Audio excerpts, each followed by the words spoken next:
কোন মুসলিমকে, কোন আলেমকে কেউ যদি কাফের বলেন তাহলে তার বিধান কি? মানে ভালো লাগলো না, হ্যাঁ গুমরা বলা যেতে পারে, পথভ্রষ্ট বলা যেতে পারে, কিন্তু একজন আলেমকে কাফের হওয়ার কোনো প্রমাণ পাওয়া যায় নাই, শুধু ভালো লাগে নাই কথাটা, অথবা হতে পারে যে কথাটা বলেছেন সেটা ভালো বলেন নাই, আরো সুন্দর বলা যেত, এরপরে কাফের বলে দিল। কোন মুসলিমকে কাফের বললে তার হুকুম কি, শরিয়া কি বলে? কাফের বলা যাবে না, কারণ তাকে কাফের বলতে গেলে তাকে তাকফির সাব্যস্ত করতে হবে, দলিল লাগবে কি কারণে তাকফির করছে, সেই দলিলটা, সেই কারণটা, আসবাবুত তাকফির কি, কি কারণে কাফের বললো, এই কারণটা যদি শরীয়ত সম্মত হয় তাহলে তাকে কাফের বলা যাবে। যেমন কেউ বলে, কোন মুসলিম বললো যে না আমি আল্লাহ মানি না, রাসূল মানি না, তাহলে আমি তাকে কাফের বলতে পারি। হুকুম তাকফির, তাকফিরের হুকুম হচ্ছে কাউকে কাফের বলা যাবে না যতক্ষণ পর্যন্ত কাফের হওয়ার জন্য তার উপরে দলিল সাব্যস্ত করা না হবে। আর এভাবে যদি কেউ বলে দেয় আমার মন মতো হলো না কাফের বলে দিলাম, তাহলে এটা হাদিস আসছে যে ওই শব্দটা নিজের উপরে বর্তায়। এখন মুসলিমরা কেন ঐক্য হতে পারে না?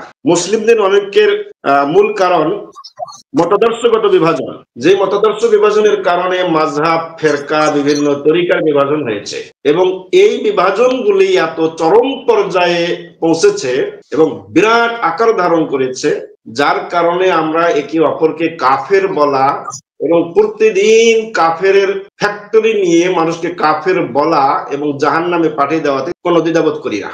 তো যখন আমরা একে অপরকে এই দুনিয়াতেই, যেটা আমার ক্ষমতা এবং পাওয়ারের বাহিরে, যেটা আমার ইখতিয়ার নাই, স্বাধীনতা নাই, কুফর বা কাফের ঘোষণা দেওয়া, কারণ কে কাফের কে কি এটা মানে কি তাকফিরের দলিল না পাওয়া পর্যন্ত, তাকফির সাব্যস্ত না করা পর্যন্ত আমি ব্যক্তিগতভাবে মুসলিম হয়ে আরেকজনকে কাফের বলতে পারি না।